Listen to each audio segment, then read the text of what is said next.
the donor said it was the other way around, so I didn't. You sure? Oh, hey, we're on. Jeremy, we're live, yeah? Yeah, we're on. Right. Hi, everybody. Hello, and welcome to another episode of Debates with Hess and Yates. I'm excited about this one. We're going to be talking about footage. I know it's something that both of us have had firsthand experience with, but first things first, I'd like to wish you a happy Turkey Respect Day. It is I think a very poignant day for a lot of animal advocates, especially in the U.S. And yeah, so maybe we can rebrand it Turkey Respect Day. What do you think about that, Roger? Not bad. Hey, we've got a hello from India. Hello, India. Brilliant. Yeah, welcome to Deb and Deepak from India and Arizona. Yeah, as you're joining us, do say hi in the comments. That's the only way we know you're here. What's that? It's a global phone-in. Also, Jeremy said it was about footage. It's not. It's about football, as I understand it, right? Shoes? Which shoes we wear? Footage? No, football. Shoe brands? Clearly got our wires crossed. Yeah, I thought this was a tribute to Diego Maradona. You don't even. We best move on. You don't even know that he died yesterday, do you? Feel free to give an update for the viewers. No, okay. But I mean, hang on a second. This is very unprofessional. Yep. This is not good at all. It's the donor. Oh. Yep. Yeah, we're live now. Yeah, I know it's not a Sunday. It's one of the debate things we've been doing. Yeah, I know. We don't pick a consistent time, so it's hard to know when they are. I know. Tell him to go away. I know a debate we're supposed to disagree, but I mean, sometimes Roger's just really... Go away. You're going to cut our funding? I promise we'll disagree more this episode. I promise. Tell him to go away. Yeah, Roger's right here. You want to talk to him? Yeah, okay. Here he is. He wants to talk to you. I don't know. Hello? Well, it's just... Well, I would say... Well, it's Jeremy. Joey's going to do what? No. I don't think so. We'll talk about this later. Coming back to you, Jeremy. Yep. Yeah, I promise. I promise we'll disagree this episode. I promise. We'll work really hard. All right, thanks. We'll try to have a good show. We'll catch up later, okay? Yeah, we would probably better get back to the live stream now. All right, thank you. Take care. Bye. We got to disagree. We have to disagree, and this week's episode is... Do you want to disagree? Now, disclaimer, everyone. We're not getting funded by the donor or any donor. And if we were going to get funded by the donor, we would refuse it and tell him to stick it up his account. We must have a team meeting before we agree to these things. Hello, Vegan Potterhead. My mom, Kristen Hess, otherwise known as Kristen Hess, Nella. Yeah, welcome everyone. So we must make sure we disagree this episode. So I think, what do you think we should do? Do you think maybe each of us frame maybe opening statements, 30 seconds, minute, 2 minutes? What about football? Well, you better go first because I don't know what we're talking about. Well, yeah, I guess getting into it. I mean, I think we've had several kind of private conversations, I guess, non-public, about good footage and also private there, Jeremy. Sorry, this show's gonna be a train wreck, isn't it? But I mean, obviously, at the Animal Rights Show, our key aim is to inject rights into the animal movement, and we started talking about footage a little bit. And is there such a thing as rights-based versus welfare-based footage? And if so, can we kind of address some of that with our claims making and kind of correct it? You made some interesting claims in our earlier discussion. I don't want to restate them for you, but what's your general premise, I guess, as far as, and this can apply to everything. It can be an image from a demo or all the way down to outreach footage we're using either on the street or on social media. So those are kind of the main mediums I'm thinking of. Yeah, I well, mean, do you think it matters what images we use? Well, clearly, yes, but I mean, we didn't really talk about demo images, but we talked about footage from farms or save type footage. And my general claim was the footage is kind of neutral, although in a kind of nuanced way. And it's the claims making which accompanies the footage, which is the issue. And so if you to take, because one of the things that we disagreed on, you know, a listening donor, one of the things that we disagreed on was the fact that you were saying that the Meet the Victims events are always done at factory farms, right? And so that was one issue. I don't think it's specific to them. I think I tend to make my points more broadly. Just as in general, most of the movements footage does tend to focus on intensive farming. It doesn't apply to save, because save is based on stopping the trucks, photographing the those inside who are going to their deaths, right? But you don't know where they came from, so they could be free range pigs or there's several nuances to this, and I think just real quickly, just a bit of a content warning. We're not going to show any footage today, but we are going to be talking about stuff, and I'll do my best to not discuss anything that could be potentially traumatic, but just, you know, some things may slide that direction. But I guess maybe we could focus in on one thing at a time. But the save example, I think one could say that, you know, if they're killed on the farm, that gets out of the transport situation, because there are a lot of claims in the movement around the transport being, you know, unethical and the rest of it. So I think we're kind of getting into different topics straight off the bat. So opening statement, because one thing you said here, it kind of gave me pause, and you said that the claims making is the issue. So I think it sounds like we both agree the images matter, but I would posit that the images or the video is more important than the claims making. And I've got some reasons for why, but it sounds like you're saying, sure, it matters, but if we don't get the imagery just right, we can make up for it with some rights-based claims making. Is that a fair paraphrasing? I'm not sure if making up for it is quite what I mean. It's just that, I mean, this movement is actually quite poor in terms of its claims making, which is ironic on the grounds that social movements are seen as claims makers in society. And our claims are not the best. In terms of our claims, are often a little bit contrary to what we really are talking about. So obviously I'm talking about, you know, our cruelty claims and all this kind of stuff. So, but certainly if we had a concerted effort to improve our claims making, that I think would improve the journalistic understanding of what we're all about. And then that would improve the press coverage that we get. And it would generally speaking, improve matters all around. And I do have an example from Ireland, which I'll show at some point, where we kind of tried to do that in a very kind of deliberate way.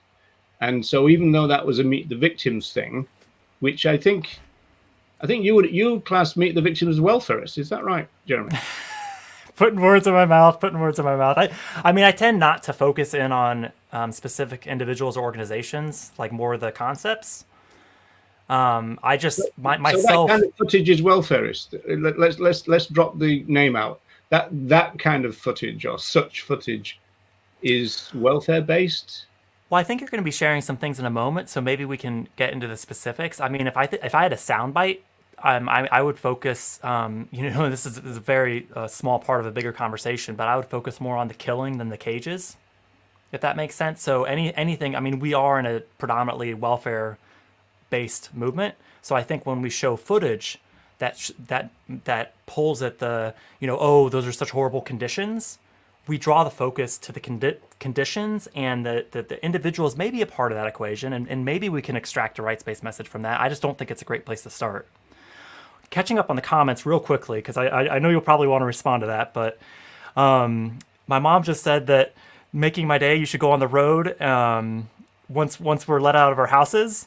And she thinks we should talk about the pandemic because no one's really hearing anything about that. So, but on a serious point, I do think this is a unique opportunity to kind of get a break from the news. You guys are so entertaining. The checks in the post. We found out who the secret donor is, eh? This is very cool. Vegan Potterhead saying I'm changing my language from welfare-based to rights-based. So maybe later on we can get into some examples of what that means. But that's really really cool to hear, because I know when I started doing it first, it's kind of, what does it mean? Why would I do it? But then once I started to get into it, it's actually quite fun to really kind of Yeah. solve a Also, puzzle kind of. yeah, yeah, that is very good to hear. And also, Vegan Potterhead is in Leicester, and England kind of needs this readjustment because it's seen as the bedrock of animal rights, or that's where it all started. This kind of idea, and yet the English groups, especially the national groups, and again they're not very good at this. And there's a lot for them to learn, but then we're into the group organization type, corporation type arguments then about it's not just a question of your claims making is dictated by your values. It's more to do with your claims making dictated by your business interests. And so that's why the grassroots is freer to be more honest. And yet the grassroots, especially in England, tend to take their lead from the national groups. They take the literature from the national groups, and so their language then is replicated. And so rather than the grassroots being a corrective to the national groups in England, they tend to replicate the problem, in my humble opinion. And I extend that to say we shouldn't necessarily look to any one individual. And for those watching with us right now, I wouldn't, I think we've got some ideas that are worth applying to the movement. But I encourage people to figure things out for themselves versus looking externally, as much as they can. I mean, Vegan Potterhead just said the issue is the issue of it not mattering whether they're free range or factory farmed more rights based. The way I read that is, I guess, maybe kind of building off that, and I think it's probably useful to define the terms we're talking about. I mean, we often talk about welfare versus rights-based. I've actually moved more towards talking about treatment versus use, because I think there's a lot of confusion within the confusion, because I think when we say rights-based, both inside and outside the movement, a lot of people hear legal rights and giving them rights. So that's where really the important thing to me isn't so much that it's rights-based, it's more that it sends a clear message of ending all use. And one of the ways that I do this in my footage is I focus on so-called backyard situations. So I try to strip out every possible explanation that I might get on the street for someone saying, well, if they don't do this, then it's going to be okay. If I can strip all those away, then I think we have a much better chance of getting to, so-called abolitionist type message. Is that how you read that, Roger? Yeah, I think I guess so. I think I would kind of agree, generally speaking, with the premise from Vegan Potterhead here, in the sense that again, going back to the idea, let's not use names, and let's say farm occupations. Now, most of the farm occupations have been in intensive units, and so you wouldn't see. It's interesting because you wouldn't see an occupation of a free range farm unless it was one of those free range farms, which is not exactly kind of free range. When you use the phrase free range nowadays, it's very confusing about what that means. When I started in the movement, late 70s, when you said free range, it was fairly clear about what that meant. Chickens grubbing in the ground most of the time, and then they were put into the coop, in order to protect them from foxes, this kind of thing. Whereas now, free range and intensive, there's a kind of real overlap.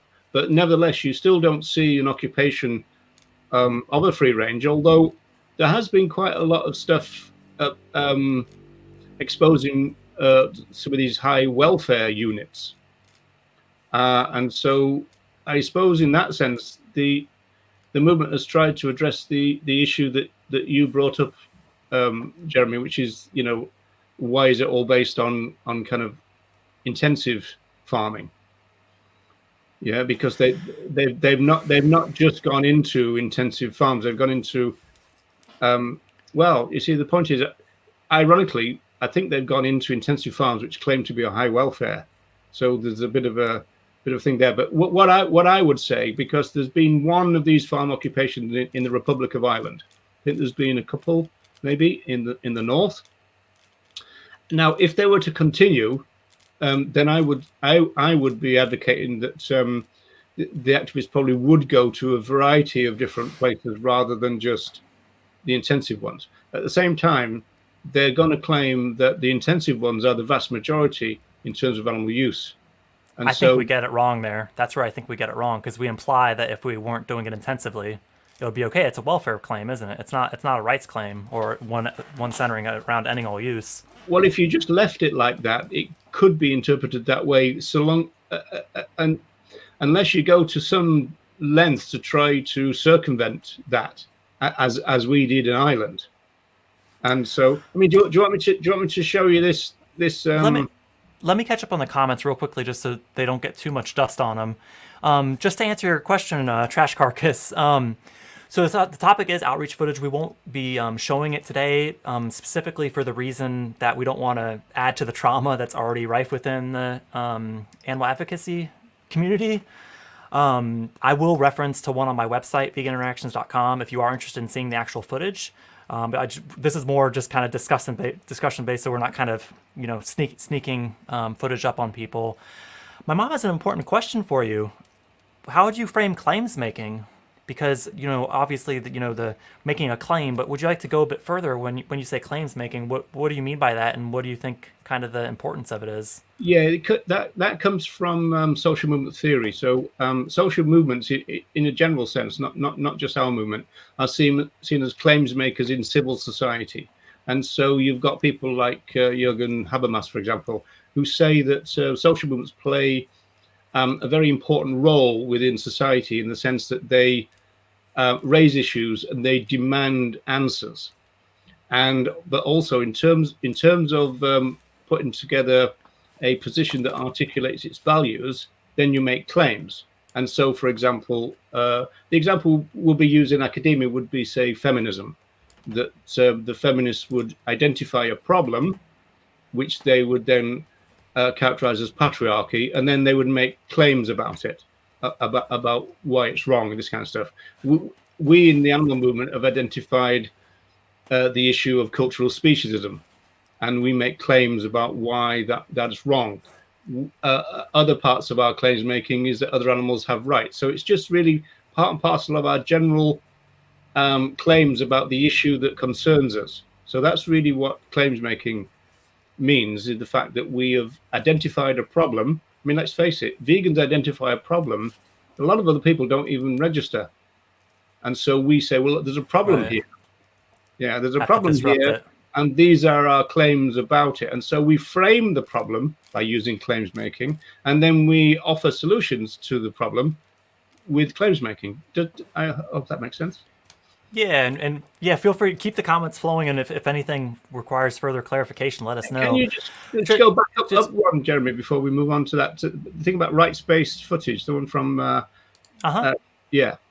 See, you see, this is where Jeremy and I don't agree, because I don't think there's rights-based footage. I think there's footage, which has then got claims attached to it. I've been waiting to use that one. Round two. It's on. Well, I mean, I suppose we can go there now. I think. Have I jumped the gun? Are we allowed to say jump the gun? I suppose we aren't we? Well, yeah, if we're referring to humans running races, hopefully. That's probably better than other alternatives. I guess the key to me is determining the terminology, because we often talk welfare rights-based. We're talking about, I've moved towards treatment versus use, but I think when Roger and I say rights-based, I think we're saying the same thing, but it's important that we're trying to narrow the potential interpretations for everyone who's with us. And to me, it's really that focus on the individual. It's not about reducing total suffering. It's literally saying each and every animal is a unique individual, and they're not to be bred, used, or killed, quite simply. And I think when our footage moves more towards the conditions, or more, X number of individuals, which is another topic, we move away from that claims making. So when you say there's not such a thing as, so you think there's rights-based language, but not rights-based footage, is that your claim?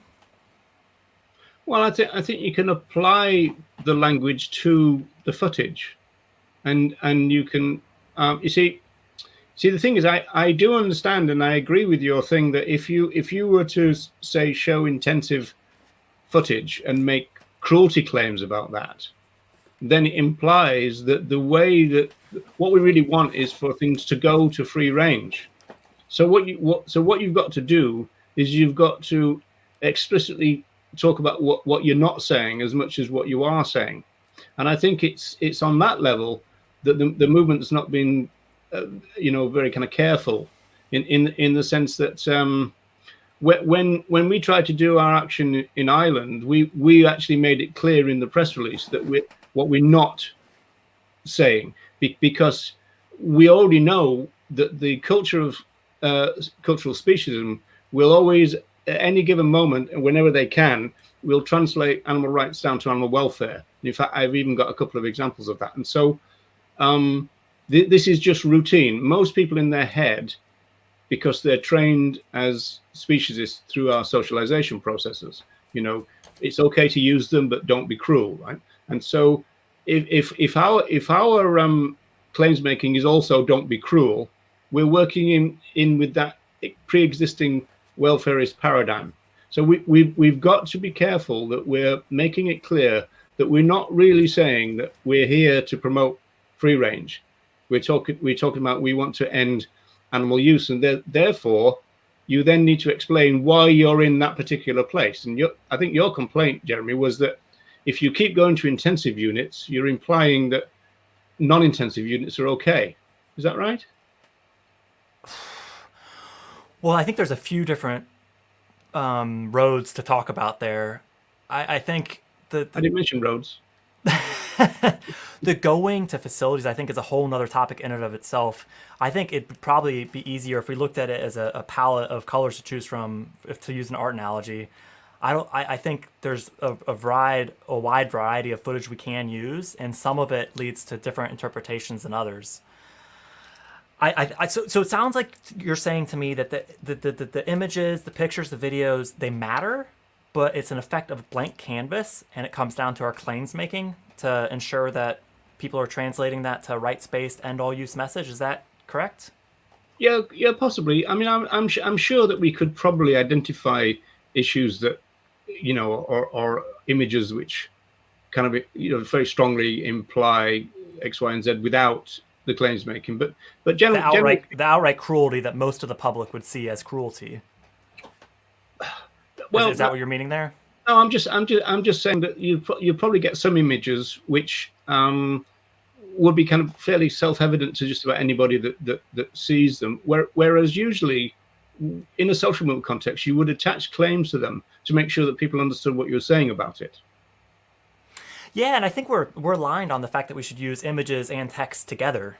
Because I was doing some reading before this, and it's 400% improved learning when we combine the two. Maybe we can put a pin in that, because I think there's some more things to take apart there. But I think we've helped make a vegan connection here, because Trash Carcass has said that they're in Cincinnati, and as is my mom, Kristen Hess. The only thing is, you're both, just so you're both commenting on different platforms, so you'll only see the comments if we put it up here. But I'll touch base with my mom after this and make sure they can get connected with your YouTube, Trash Carcass. And yeah, so we're not just connecting virtually, we might be even connecting in person. How about that? Vegan Potterhead has a clarification. So basically, from an animal's perspective, does it matter to animals whether they're free range or factory farmed when they're being violated and killed in any way? Welfare-based or rights-based approach. Wow. I think the short answer is no, and I think the key that we're going to keep coming back to during this hour is that both inside and outside the movement, the inside part is a bit trickier, but it's there. We're gonna look at things through a welfare, conditions-based lens, treatment-based lens as much as possible. That's the default position, and we really have to work to get out of that. So I think, I think we all agree it doesn't matter to the other animals who are, how they're used. I mean, it may make things worse, but it's not the fundamental wrong. I think the key is how the viewer is going to interpret it. Yeah, I think this raises some really interesting movement issues, in the sense that I think it's more to do here that we're identifying what the activists are comfortable with. And in fact, we discussed in the kind of private chat for the animal rights show, there was somebody who kind of breeds rabbits in a kind of free range, small scale farming kind of thing, claimed that vegans don't know what to say to them because they can't make their usual cruelty claims.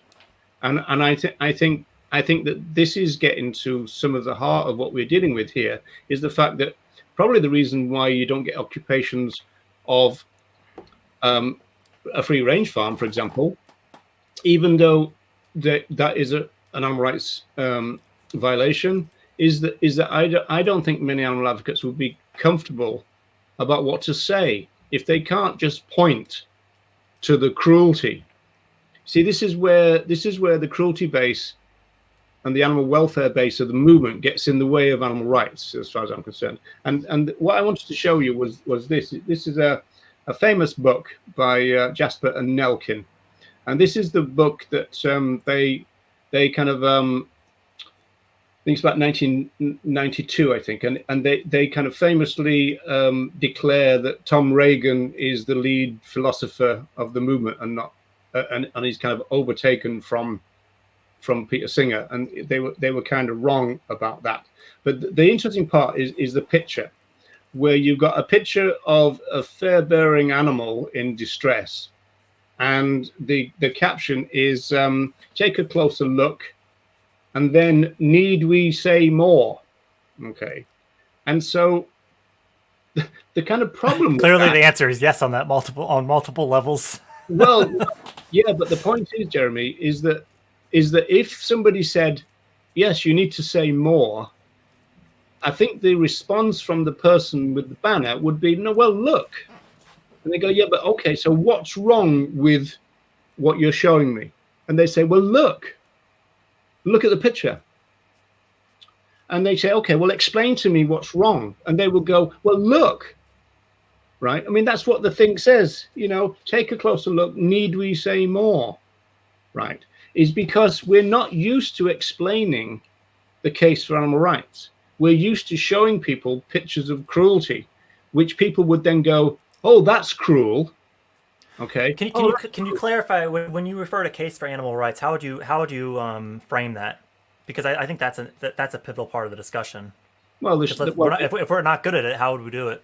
I mean, I've got my answer, but well, the shorthand is going back to something you said. That animal rights is based on obviously individuals, but the kind of one sentence elevator pitch would be that the case for animal rights makes the claim that other animals are rights bearers and that our use of them is a rights violation. So that's the kind of the first sentence of that.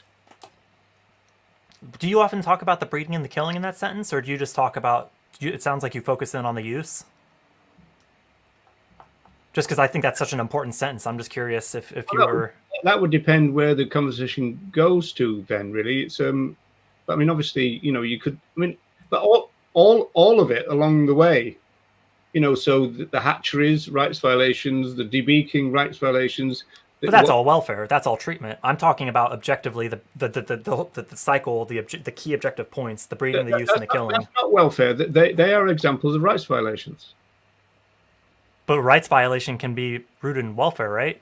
We can treat them better, and they're all rights violations. But the treat them better is the part we've got to avoid, right? Because if we send the message that we're just need to treat them better, we're in a welfare paradigm, and people are going to go for the happy eggs in quotes. I didn't say that. I would never say we should treat them better, and I would try not to imply that that's what we mean. I mean, we've got. I mean, some prominent people are saying things like, we're trying to stop the worst abuses to animals. Well, that's not what we're trying to do. We're trying to end animal use across the board. Let's hone in on something you just said. You focused on the debeaking. What value does having that? And let's just say you and I are designing footage for the street. We have a 2-second clip of them being debeaked. What value does that bring to the conversation? Well, for me, it's an example of a rights violation. And to me, it's an example of something that sends the potential message to the viewer that if we don't debeak them, we give them more space, we can use them without Well, that's where our claims would come in, and they would go, "Oh, so if you didn't do that," and we say, "No, that would still be a rights violation." Halfway in, and I think we're at the key thing, because to me, why put footage out there that's going to put our discussions and our claims making back a step in the first place? And Nella's just said here, I agree that all footage can be framed the right way, but with certain kinds of footage, and I think we've just touched on one, that depict horrific conditions, I find that I need a longer conversation to arrive at the same conclusion.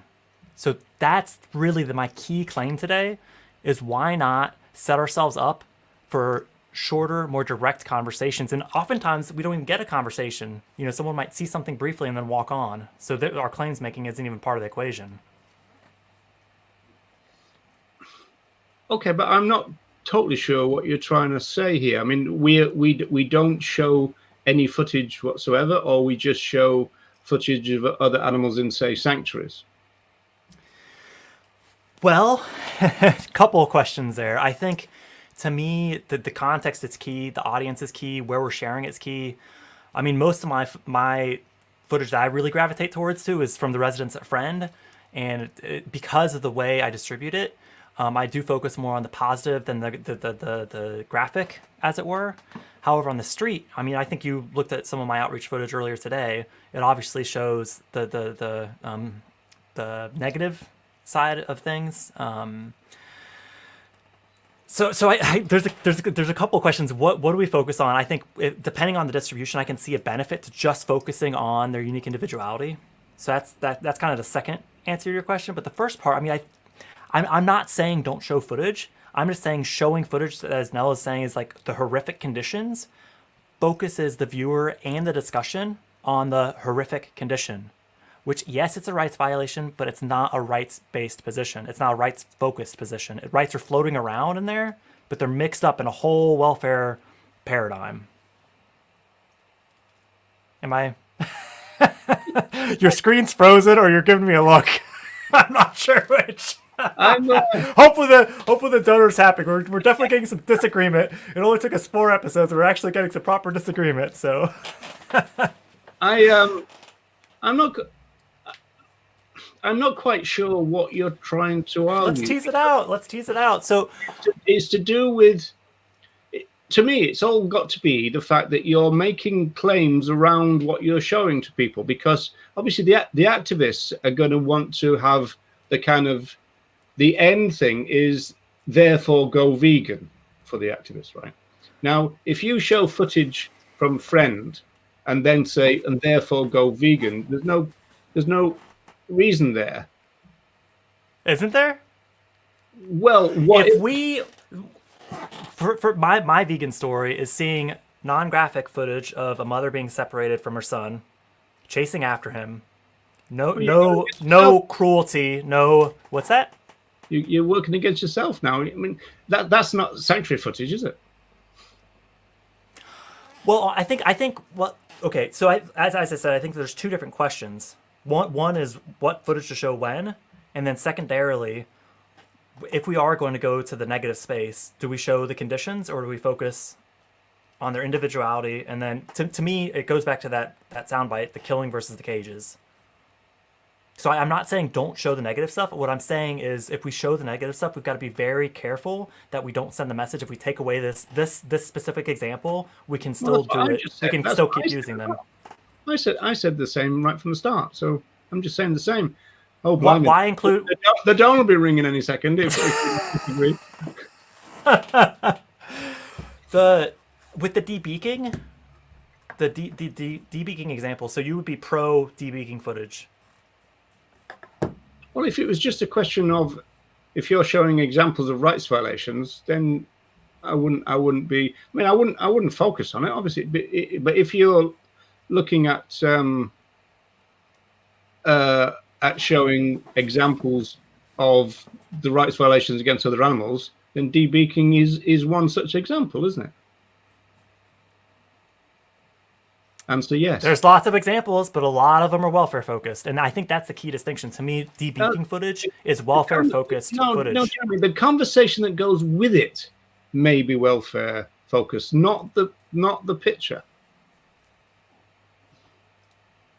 Well, I'll answer your question because you said, if we just show footage of animals at sanctuary, other animals at sanctuary, can they get a vegan message? And the answer is yes. I mean, I've started firing up my animal-based videos on my Facebook page again, and I see loads of comments that, oh, I don't, you could possibly be read more as a vegetarian message, but I don't want to eat turkeys anymore, or that's that sort of thing. To me, it's a matter, and this is a key flip from the normal claims making, is seeing all animals as the unique individuals who they are. And I don't think we have to show them being debeaked to get to that. And I think it could actually distract the conversation. But you did that in your own film. You showed them... Showed debeaking? Well, you showed their rights violations. I mean, there's experiments where dogs are falling over, and there's horrendous footage. The stunning thing that didn't go right, and a cow staggering around in the slaughterhouse. And that's open to critique. We could go through each frame of that. I think that the key with that is it's not showing the stunning that didn't go right. You could be onto something. Maybe that's something that could be more of a welfare claim. I think to me it just shows that even even in these, people would say, well, that ought to be better regulated, couldn't they? So that is a weakness to that particular clip. Just to clarify, so the outreach footage, I mean, I mentioned it earlier, veganinteractions.com. I'll put up a thing here. We're not going to show it today just to avoid people exposing themselves to trauma if they choose not to. It is quite a heavy watch, actually, isn't it? Yeah, and so this is actually pointing to a slightly different part of the website, but just so you have the website, veganinteractions.com. I'll maybe add a link afterwards to specific footage so people can get straight to it. If you scroll all the way to the bottom to outreach resources, it is there, and there's two versions. The longer one is the one that Roger and I are talking about right now. I think that's one. I could see a case for removing that clip, quite honestly. Can I just make one claim about this? In terms just one claim, and then you're done. Yeah, but I mean, done for the hour. I'm going now. I'm going. So, in terms of the footage and why we're not showing it, I'm not opposed to showing that stuff to the public. But that's where it's useful. What I think is that we shouldn't be showing it around in the movement, and we're assuming that everybody who are tuning in now are in the vegan movement, or thinking of it, vegan curious perhaps. I don't know, but the point is that the footage to us is traumatic. I mean, it might be to the public too, obviously, but the footage to us is traumatic because whilst they need to see it, we don't. We're already vegan. Yeah. And I think we've got 21 people with us right now. I think some people might be happy to see it, but others, I think we might not be prepared for that. I think we should check a quick balance of our trauma bank account. I'd rather hope that nobody was happy to see it. Okay, content, I guess, that they'd be willing to, they'd choose to. Because I know I don't enjoy doing it, but I do it because then I can make the footage, and obviously that goes out. Oh yeah, but the point is that's an interesting psychological thing. That might be social psychology. We were talking about that, but that might be, if you're engaging in footage in order to make a film, it's easier than just watching it because you're not passive when you're editing. That's true. It's an active process. So if you're an activist who is if you're don't make this mistake, folks. If you're an activist who are putting out footage and go, well, look, I edited it all, so you could at least watch it. It could be harder to just watch it passively than to do what you did, which was to create it in the first place. Yeah, it's a very specific task, and it kind of takes you away from the other things. Real quick, one thing that we do want to start doing is let us know what you think. If you think that the claims making is more important, which it sounds like is a crude way to put Roger's position, vote for me. Put Team Roger in the chat. And if you think that the imagery is actually more important, that's kind of my position. That start with very clean, well thought out imagery, and then the claims making is obviously important too to add on to that. Team Jeremy. So yeah, let's see who's making. We'll see if we can get an informal vote going here. How many people? I'd like to talk briefly about the picture superiority effect. Are you familiar, Dr. Yates, with the picture superiority effect? So it's basically, I was just looking this up before, but basically the effect that refers to the phenomenon in which pictures and images are more likely to be remembered than words. And this effect has been demonstrated in numerous experiments. And if anyone wants to do a quick Google of it, you can learn a lot more about it than we're going to cover here today. But the thing that really compelled me is that images have the capacity to transmit 60,000 times faster than words, and that they also stick in our long-term memory. And alongside that, I think they're much more likely to provoke an emotional reaction, which is Yeah, likely to stick with us. So if we have, and it seems like there's two key things we disagree with. One, that there's such a thing as footage that focuses on treatment. And two, if we should be avoiding it. So we can't really move to avoiding it if we don't agree that it exists. So maybe if we go back to the debeaking example, well, yeah, but okay. what does that what does debeaking say besides that it's a rights On that violation? Wikipedia thing that you gone to the font of knowledge of all students. Yeah, I mean, there's that saying, isn't there? You know, a picture. Was it a picture paints 1,000 words or something? You know, something. You know, that's a phrase, and so we know that kind of visual thing is. But that's why you've got to have your claims making associated with it, carefully thought out, and also you've got to kind of think ahead in the way that we try to in Ireland, and to try to circumvent the way that society and the cultural species in which everybody is embedded, is trying to take anything that could be labeled animal rights and make it into animal welfare. The reason being is they don't understand animal rights, but they do understand animal welfare. And that's some of the reason why some of the activists go, well, in that case, we'll talk about animal welfare, because they understand that. The problem then is that they're then the conversation is in the animal welfare paradigm. Whereas we've got to do what Donald Watson said, which is ripen people up to a new idea, the new idea being animal rights. We've got to snap cultural speciesism in half. We've got to destroy it. If we don't do that, that's our number one target. If we don't do that, then the other animals are screwed, because otherwise we will just slide into welfare, and we'll just tinker then at the edges.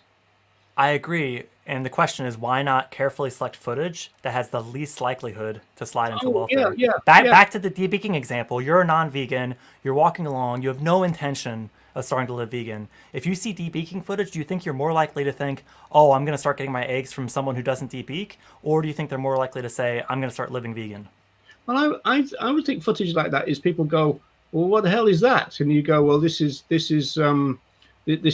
standard use in the farming situation, which brings eggs to your table. That particular activity there is called debeaking, or the farmers would call that beak trimming.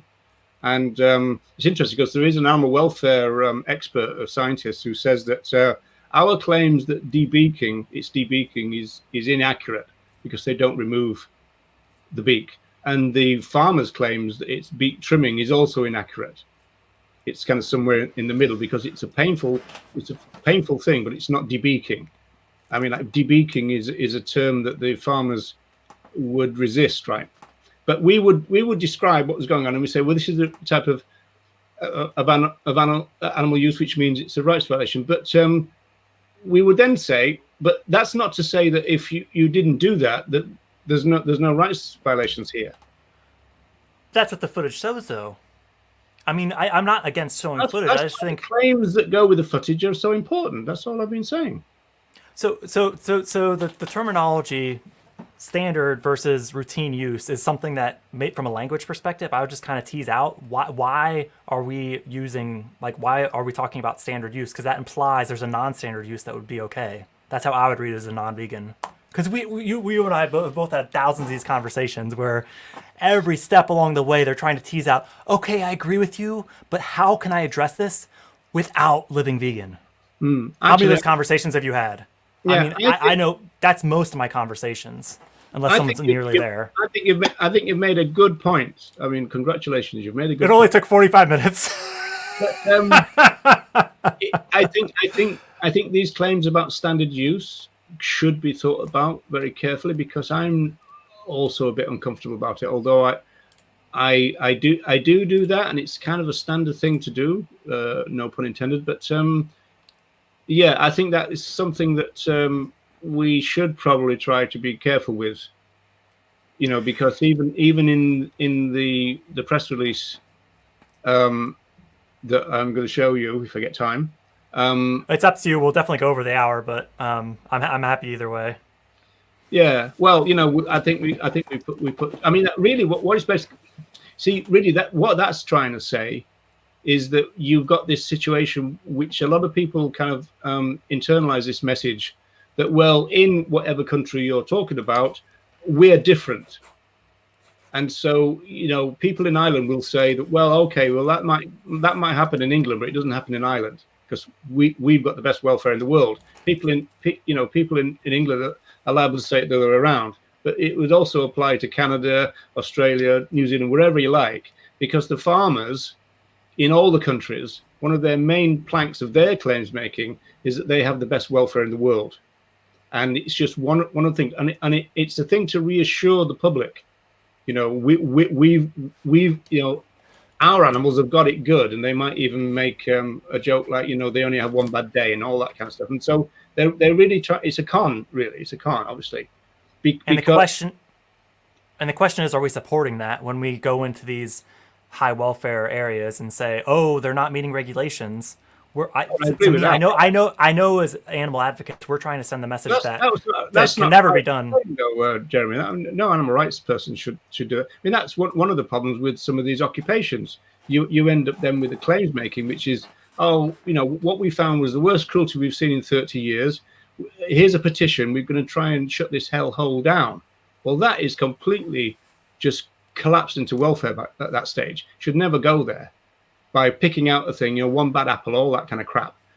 But I mean, that's kind of opposed to saying this is standard, because when you're saying standard, it means it's everywhere. And so what that implies is that, if it's an occupation, for example, well, we could just be down the street or in the next farm. It just so happens we're in this particular one. It's like putting a pin in the map. And so that's why you say it's standard, because it's everywhere. The rights violations take place everywhere. They're systematic and routine. The rights violations against other animals in every society are systematic and routine and are everywhere. It's ubiquitous, right? You and I agree on that. Through a non-vegan lens, I think it's quite likely they're going to interpret to say, all right, well, I get my, fill in the blank from someone down the street. They know their animals, and that's non-standard. So we're carving in a loophole to our claims making. I'm just not sure why even add the word standard, because any use is unacceptable from a rights position. Well, at that stage, you grab all of them and go, listen, buddy, if you're thinking... All right, maybe we catch up on the comments a little bit before we go too far down a hole to liberate a rabbit. We seem to frame our objections in the oppressor's terms. It's not intensive animal farming, it's animal farming, period, and that we should be saying and trying to eliminate. Yeah. I mean, I think for the purposes of this conversation, I'm using intensive. But I think what we've been hitting on is that all forms of animal use fall into that. No, but I mean the thing is, though, in terms of claims making, what that's tapping into is it's a phrase that we've not used much. But I mean, everybody talks about factory farming, right. And like you see it tens animal advocates. You're being to clarify what you mean. Yeah. Tens and tens of times. Isn't factory farming standard use?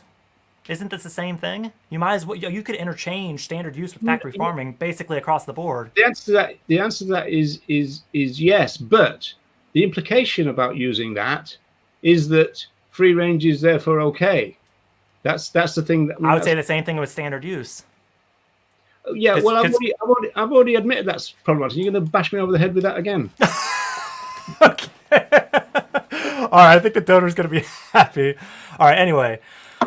But Hess needs to take into account that completely doing with footage and just focusing on rights-based claims assumes that humans are pretty good, rationalistic moral agents, and this is not true. Hess. I agree with that. I think, just to be clear, I do show other animals at their end in my footage. It's just I really try to avoid anything like kicking the animals or outright cruelty that most people would see as cruelty, not just animal advocates. I think that's really what we're teasing out here today. A lot of activists claim the same. They say that they don't actually cherry pick the very worst. I mean, you can go back to it wherever you go into a animal use facility, you'll find horrendous things being done. I remember being one investigation in Yorkshire in a chicken factory. I'm not going to describe what happened, but it was absolutely horrendous. And so if we'd have filmed that, I mean, these are the days before social media, days before the internet. And so if we'd have filmed all that, you could have chosen for that to be the footage. But, so I think that animal advocates are quite responsible. I think that they could probably trawl around the world and find some absolutely horrendous things. And they don't. They tend to have the standard use thing in their head, thinking, no, well, that was, it's a little bit like unnecessary suffering argument, that was actually a little bit out of the ordinary, so we'll not show that. Because, of course, the public are always suspecting that that's what we do. And so it's nice to be able to say, no, that's not what we have done. And that, to me, is the key, is trying to look at things through a non-vegan lens. I mean, just building on that, we also need to focus on the emotional factors which move humans to act, and this requires footage. I 1000% agree with that. And the thing I would add to that is I think when we focus on our fellow animals' unique individuality, a pig painting or surfing, a cow jumping around with the ball, a turkey running up to, wrap their wings around someone, that type of thing I find draws people in. And that's what I focus on certain platforms. So I think we can tap into that emotional side. I think the default position in the movement does seem to be that kind of moral shock and showing just this horrible stuff that is also trying to draw out that emotion. I'm not saying that doesn't work and it's not effective. I just think if there's the risk that people take with, and I think we'd have to go through specific examples, but if there's the risk that they would interpret, that's bad, but if I buy this, fill in the brand, happy rights violations, then I'm circumventing that. I think that's what we've got to be careful of. And that's really what this whole conversation comes back to for me. Well, I think that, the moral shock thing is important in the sense that I think a paper by Jasper, not this book, but it might be in there, but he was arguing that if you look at the recruitment strategies of the animal movement, then it's based on moral shocks. Kind of look at this, need we say more? Whereas I think the distinction was made with the environmental movement, who kind of recruit through networking by just kind of talking to friends and family and that kind of stuff. And of course, there's some of that goes on, obviously, within the vegan movement. But we do have this habit of showing people things that we think they're going to create change. And I suppose it'd be interesting for you, with your perspective, to try and convince the movement that you can also create change by showing this type of footage and not that. That would be an interesting one, wouldn't it? Yeah, and I do plan to release, I need to do some tweaks first, my footage more widely, but in the meantime, it's on the website if anybody wants to check it out, because I'm always seeking feedback. We've been talking on the show a lot about feedback, haven't we? Mm. Vegan Potter, well, actually, going to this comment, so I'm familiar with this occupation. I think, I'm located in Brighton, full disclaimer. I think I'm not really here to talk about the certain styles of demos. I guess the only thing, and this is to Roger's point, the claims making has to be very careful to send the message that we're ending use. We're not talking about improving these conditions or these breaches of welfare regulations. And I'm just not sure, depending on the claims making, how, if we're talking about seeing the worst abuses and all this stuff, I think non-vegans might say, well, I'm getting my eggs from a different place now. That's a risk, I think. So Jeremy, is it true that you were the one who bolt cropped the lock and did all that criminal damage in this particular action? I'll tell you after. On this one, if you're familiar with the case, it's interesting. Does that feed into what I said earlier, which is, was this free-range farm one of those free-range farms which are not like what used to be called a free-range farm? In other words, you can hardly distinguish it, this type of free-range from intensive. Would that be right or not? I'm not familiar with that specific part of the case. Okay. But yeah, I think most animal advocates know that free range is a bit of a, empty label, but it's not non-vegans, and that's what we're up against. Yeah, it didn't used to be. It's really interesting. It's almost. But even when it didn't used to be, so we go into when it didn't used to be. That's it's still wrong, right? That's. Hey, folks, he's picking up on every word I say. You know, your phone's ringing. So, Vegan Potterhead, that's said earlier, working on your language. This is a kind of a case for removing cruelty from our language, and to build on this, what I would say is I think we need to remove the cruelty from our footage. So to remove anything that shows that if this could be done in a different way and it would remove the cruelty from a non-vegan perspective. That's what I'm really trying to hammer home.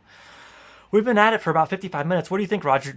You buying what I'm selling at all? That there is different footage that could imply welfare, but more focus on treatment versus more focus on ending use. Yeah, but in terms of what you just said, you have in your own film footage that the movement would call cruelty footage. Which one specifically? From my clips, the ones you said earlier. Yeah. Well, the cow one, I'll actually have a think about that tonight. Most of the situations I had, that's footage from Dominion for those who have seen it. Most of my footage is actually backyard, showing the animals at their end. So to basically remove any, we could do this better. Lab footage. Sorry? Lab footage, the beagles. So that is an interesting discussion because there's no such thing as backyard animal testing, or knowing this world there probably is, but broadly speaking, for our purposes. So if you want to show footage of animal testing, I think it's very difficult to show that without the cages and without the cruelty, because animal testing by its own very nature is very outwardly cruel. I think that's why it provokes so many reactions, including non-vegans. So I think depending on the situations, it's some scenarios are easier than others, and it's a subjective thing. I'm not trying to paint this dualistic picture that this is rights and this is welfare. I just think there's certain footage that leans more one way or the other, and I chose to include it, even though it's not ideal. The section looks like torture, doesn't it? And that's why. In saying that, some of that footage is from the animal people, and I remove the bits that are where they do stuff that I won't share here. But the outward, hitting and yelling at the animals and stuff like this, that I did not share. So that's the shack stuff, right? Yeah. Yeah. Okay. Yeah. Well, it's from a few different sources, but yeah, that was one of the key contributors. But all right, so I'm not sure where we're at or where we're going, but should we catch up on these comments? Folks, you won't let me. If you want to, we can. I think if nothing else, we've certainly made a case for keeping this conversation going. So maybe we have a part 2. I don't know. Catching up on the comments, Trash Carcass, I think I agree with Roger here. If you show animals at sanctuaries, it relieves the bystander of their guilt. You need to shock people with reality to make them take personal responsibility. I agree with that. I think my footage, I don't know how, I think probably the best thing is for people to watch it if they're interested, but it flicks, so there's no more than 4 or 5 seconds of the happy footage before it flicks to how we use our other animals and how we violate their rights. So there is a quick dualism. Before the pandemic, I was planning to set up a dual screen setup, so both are visible at all times, juxtaposed and in sequence by species, which is something I'm excited to do at some point, hopefully. I think maybe something that's important to clarify here is I do think moral shock is necessary. It's just how we do that moral shock, and removing as much as possible. In the animal testing example where it's difficult to do this, but remove as much as possible for someone to interpret it that we could do this, we could improve the treatment. So we're coming up on the hour then. Do you You've had enough of me. I don't know. I wearing him down. Good debate technique, folks. Wear down your opponent. Yeah, never shut up. Do you want to do a part 2? Although I think a part 2 will involve a lot of repetition, wouldn't it? But do you want to do a part 2 rather than going over the hour? I think so. I think our viewer, for those who watch it back, I think they'll much prefer a shorter clip. We're definitely going to tick over the hour mark, but maybe if we just catch up on the comments and then we close it out, maybe give it another 10 minutes or so. I think if that works for you, because I think the comments will. Okay. We can do 10 minutes. Do 5 minutes. This is the donos. All right. Jeremy, wants to have a word.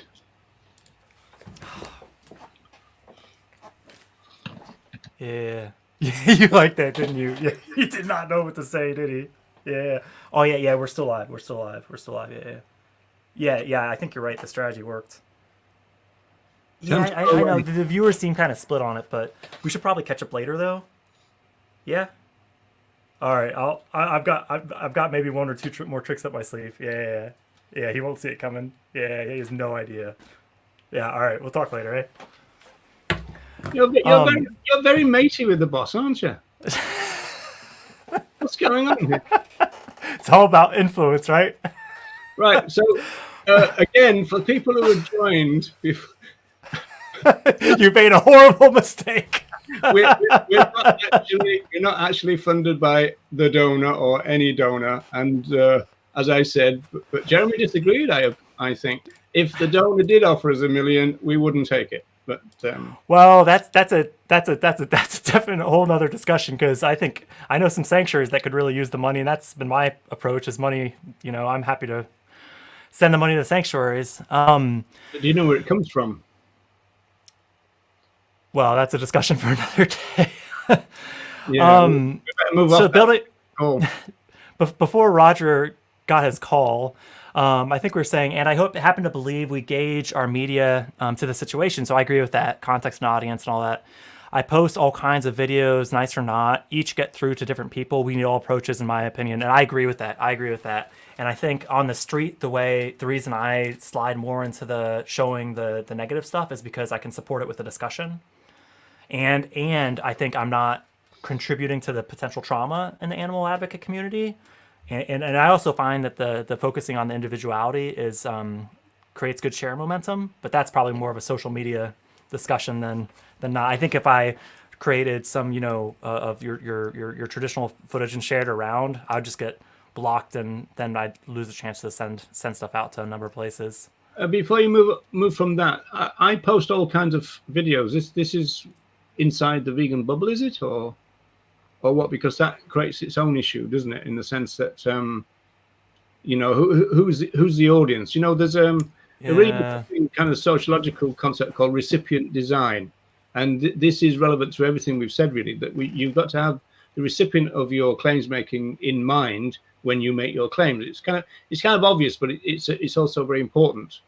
But often I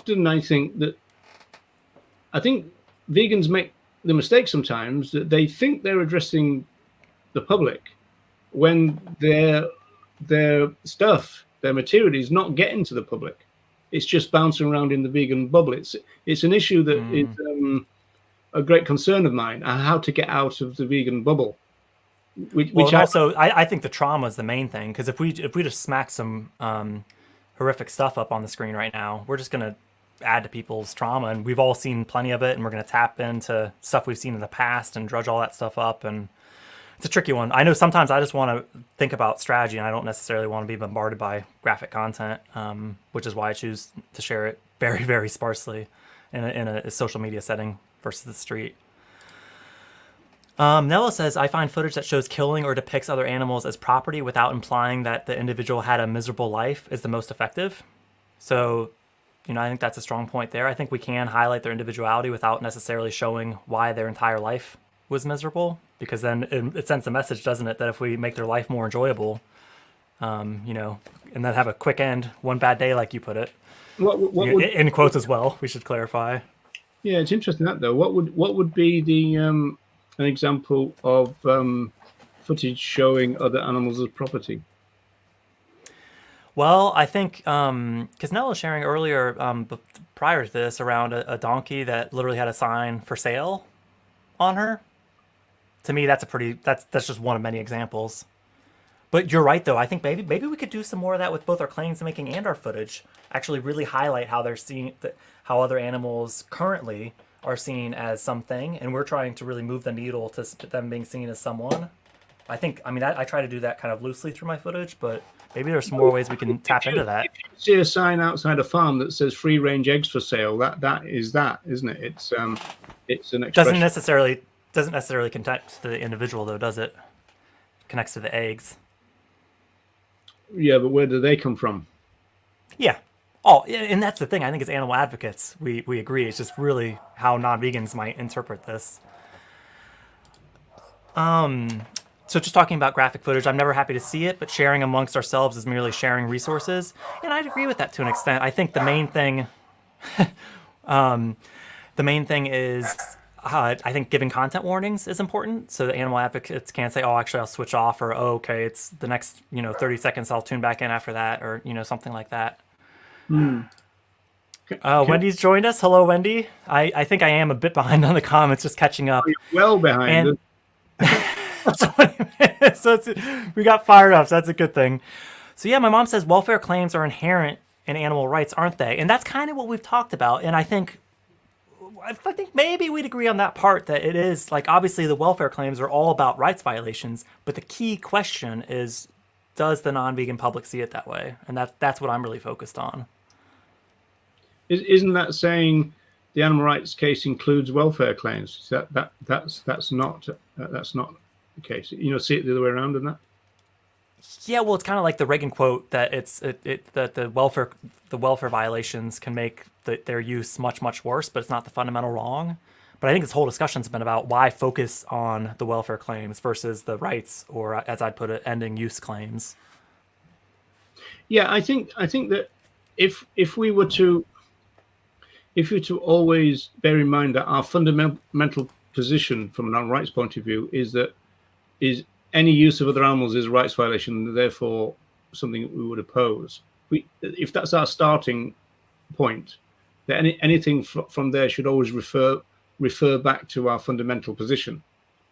And so, like Regan would say, the fundamental wrong. So even if he was to talk about something else, he would say, but however, the fundamental wrong is their use in the first place, right? And so, but again, you see, we rely on claims maker to do that. And I appreciate it's difficult to do without specifics. I guess the only thing I would ask myself and encourage others to ask is why talk about those other things? Because the only time I would talk about those other things is if the person I'm talking to talks about them. I address them and then bring it back to my position. I don't think our position or our footage should talk about those things, because it automatically sets us up in that welfare paradigm. No, but I mean, what you said there is very important in the sense that, of course, one part of being a good advocate is being a good listener, and so you can't just kind of. Sorry, what's that? I know you might do something like that. What I said was. Sorry, I threw you off there. And so you can't just kind of talk past the person and ignore what they've just said to you, and then just make another animal rights point. You've got to take on board what they said, and then go, however our fundamental position is, because I often point out to people that they're making a welfare point to me, and that doesn't address the issue that like a very basic one is I love bacon, mate, and you go, okay, well, what you love doesn't answer any moral questions, and so sure. Yeah, so you've got to do all that. Trash Carcass says that my audience is mixed. Now that's interesting. That's interesting to me as a sociologist, because there is some evidence that what tends to happen with a lot of people who join the movement, the vegan movement, they want to share the footage in order to engage their audience. And what seems to happen, I'm not quite sure. I haven't got any percentages for this, but what tends to happen is that they suddenly kind of start to get complaints from the non-vegan part of their mixed audience, and often that non-vegan side of it will start to unfollow them, and in some cases even block them or unfriend them and everything. And so it'd be interesting to see whether that has happened in this case, because I think in every case, you might find that when you do, as it were, transmit your material to your mixed audience, that doesn't necessarily mean that the mixed audience is receiving it, because some of them might have taken steps to not receive it by unfollowing you and this kind of stuff. I mean, it happens. Social media metrics get really detailed, don't they? Yeah, I'm but getting an echo. Do you have another speaker on? I know for a fact that when I post vegan stuff, which is most of the time, I get comments, blah blah blah. But if I post a joke and stuff, I'll get comments and laugh emojis from people who never engage with the vegan stuff at all. So they just whiz past the vegan stuff. And it's interesting. I wonder to what extent that happens as a general matter. I think we should cover social media more, especially in the midst of a pandemic. it's obviously a very useful tool for us. Apologies, we are a bit behind on the comments, but Nell's just in reference to debeaking. That debeaking says that we treat other animals as objects, that we can violate their right to bodily integrity, something we would never condone if we were referring to humans. And I agree with all that. I think it's just really a question of if there was a form of use that did involve the debeaking, are we leaving a hole there? I guess that's what I'm concerned with. And I think there's plenty of horrific stuff that we can show that doesn't necessarily leave any loopholes. Both Vegan Potter says both are equally important. Footage with a conversation that is angled and framed in a rights way may well be very effective. Yeah, and to be clear, I'm not advocating that we don't show the negative side. I do think we show it just in a strategic way that doesn't leave that opening. You got one voter there, and also. Well, thanks for putting up a nanosecond there. Would you like to unpack how awesome you are, Roger? For the next 5 minutes, we're going to talk about how great Roger is. See, it works both ways. Just kidding. Moving on. They cut me off within a nanosecond, or you leave it up there and then take the piss. So. Need a new moderator, don't we? Moderators involved in the debate gets a bit conflict of interest. I think we all agree outreach conversation is important. I think it's particularly difficult if we're sending stuff out into the social media ether that we don't get to follow up with the conversation. If sometimes we might only have 3 or 4 words and maybe an image to get out there. How are people going to take that? That's the question I ask myself every time I'm putting out content. Non-consensual use, more rights-based. I mean, I guess all use of other animals is non-consensual. So I think maybe we'd have to look into some examples for that, which maybe we can do in part 2. I'm going through these a bit quickly because I don't want to leave any out. But yeah, you see what that might be tapping into is those arguments about dogs, for example, volunteered to become part of human society. This kind of stuff. Maybe I don't know, but maybe that's what.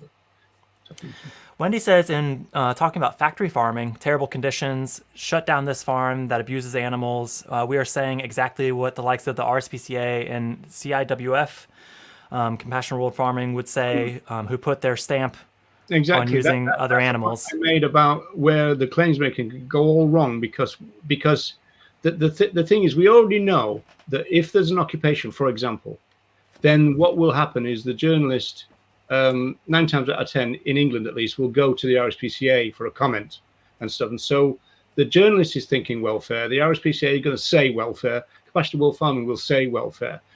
We've got to try to act as a balance. And in part 2, I'll show you an example of where we tried to do that. But an example of where we deliberately tried to do that very carefully, and with only mixed success because of the fact that we're against an entire cultural kind of edifice, which the movement also supports and bolsters rather than tears down. Well, that's a key. That's a whole topic there, isn't it? Yeah, this is the problem with rights people doing stuff that can be translated into welfare, which is why we're talking about this now, because this is an important thing. Be very careful about what you show, what you say, and all that, because we already know that the odds are stacked against rights footage and rights coverage, if you like, because of all kinds of reasons. But like what we tend to do is, rather than going, okay, well, we try and make sure this, we tell the journalist that, and we just go with it and go, oh, cruelty, we just join in. We don't challenge anything. We've got such an unreflexive movement in that sense. It's embarrassing.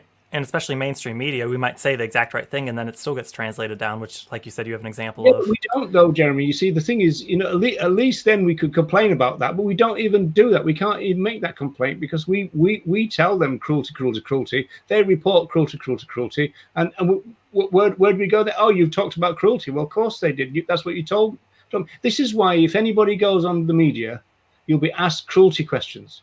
Is because that's what they think that we're against. Because not just the media. Every time we have a conversation on the street, they're going to start from a welfare perspective, and we've got to pull them back to an end-all use or rights perspective, right? Well, it's not just the media. Most conversations you see on the street, which are filmed, what's the word that is the dominant word in the film?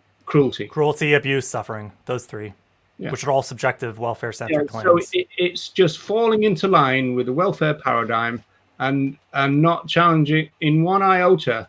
So we've got nothing to complain about. I mean, it's our fault. I mean, I always say if a journalist asks the wrong question, it's our fault. And it's our fault. People think that the animal rights movement is against animal cruelty. And that's why, as Jeremy's been saying all the way through, hardly doing a good job at disagreeing now, but Jeremy's been saying... We're going to get another call. Oh, yeah. Half the way through. So is the fact that, I've lost my point now that with your big laugh there. It's our kind of fault because we're kind of almost like guiding them to an interpretation of what these guys are after is to take the cruelty out of it. I've just got to take this. Don't answer it. Don't answer it. I know he's agreeing with me again. I know it's meant to be a debate. I'm trying to get him to disagree with me, but all right, we'll talk later. So, because we're talking, we slid to language, and language is very important. It's important to the claims making, the outreach, all these things. Let's pull it back to the topic, and we're doing a very poor job at closing this off in an hour, but we will come to a close here soon. Why not do that with the footage? So the things that we hear over and over on the street. What if they have a good life and a quick end? My perspective is let's give them that footage and then say, what do you think about this? In my footage, it shows a duck cuddling up next to a young boy, which I appreciate is human-centric, which is another topic. However, showing that and then a duck who is killed very, very quickly, very, very cleanly, but it still shows them being killed. That footage, I had a chat with someone who grew up in the Caribbean, who their family killed other animals while she was younger. The killing would not bother her. The cruelty would not bother her. She's seen that. What she hadn't seen as a unique individual, that juxtaposed from that other story, that to me is where the future lies.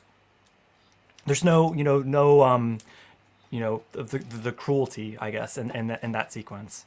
I suspect you remember the clip I'm talking about. Yeah, I mean, I think you're making a good case. I think a lot of advocates would then think, how am I going to put a vegan claim at the end of that?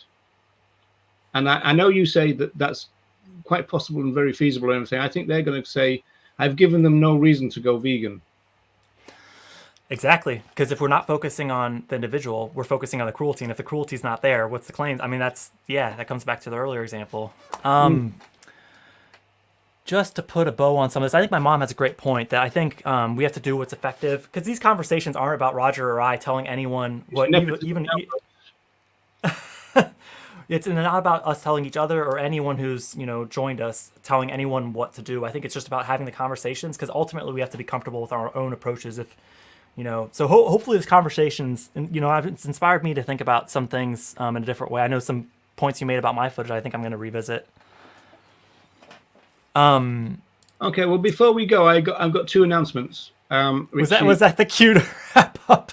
Yeah, before I go, anyway, I've got two announcements. Well, since Roger's left us, you're very cruel, you are, Jeremy. So in saying that, just real quickly, as Roger's going through those, I'll just share a few of the comments up on the screen so everyone can see them, but we may not unpack them, I guess, due to time constraints, but maybe for next time. Go ahead, yeah. Can I talk now? You might have to wait for another call. Join me along with Michelle Lowe tomorrow on YouTube at 7 on Michelle Lowe's channel.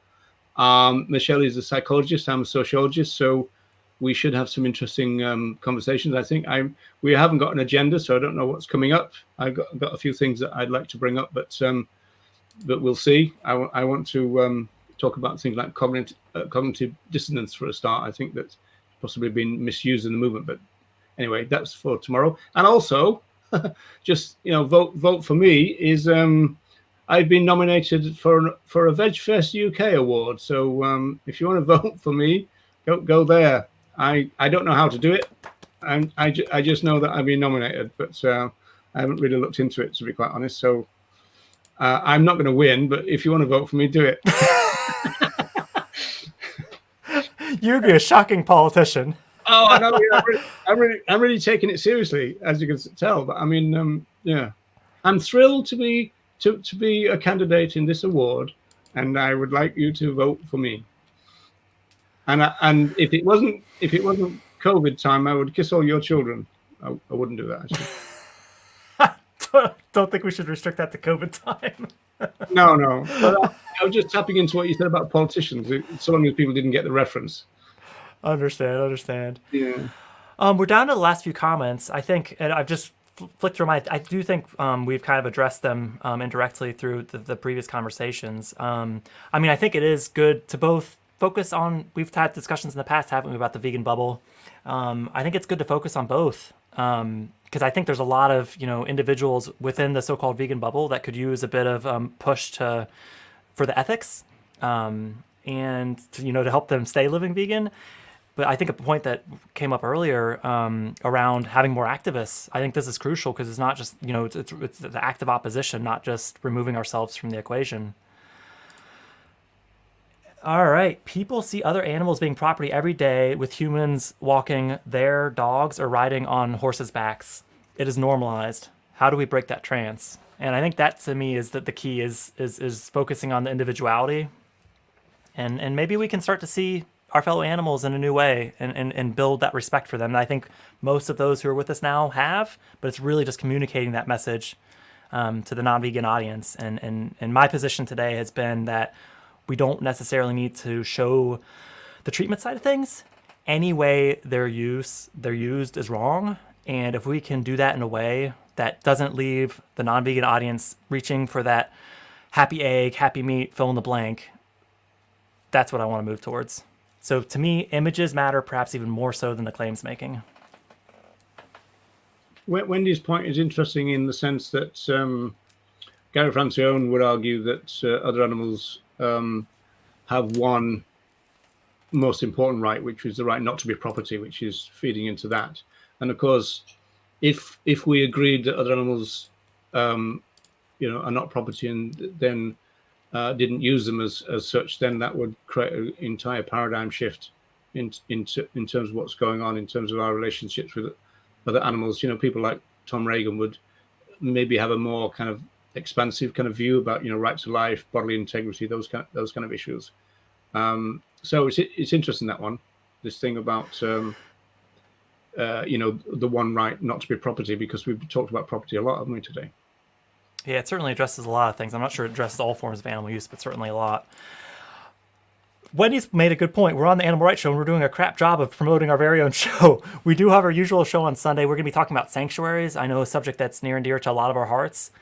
So whether you already support your local sanctuary or maybe you're interested in doing so, we'll talk about everything from how to interact with the residents there to how to support them and keep them going, which is especially important during these 2020 times. And yeah, also how to talk about our experiences there to help raise awareness, which we've kind of touched on today. Focusing on their stories, because they really are the ambassadors of the movement. Those few individuals who are at Sanctuary, they represent countless others, who aren't. Well, thank you, Deb, and thank you everyone for listening. I think let us know in the comments maybe if we did a better job disagreeing this time. We did try. Any closing remarks to seal up your position, Roger? Do you feel like you've already said what needs to be said, and you're confident that you've secured your Team Roger vote? Listen, buddy, this is not a closing remark time because this is only half time, so forget it. That's a good point. There's more to come. I think we've clearly established a need for a part 2. So with that, we will see. I shall get to share my screen, people. Indeed, might even allow that if we don't get too many calls from our secret donor. I'm hosting the next one, Jeremy. Sounds good to me. Make sure to check out Roger on Michelle Lowe's channel tomorrow at 7 p.m. UK time on YouTube, and the Sanctuary Show on Sunday. It's going to be a good one. So thank you, everyone. Stay safe, and let's keep these conversations going. Don't be cruel.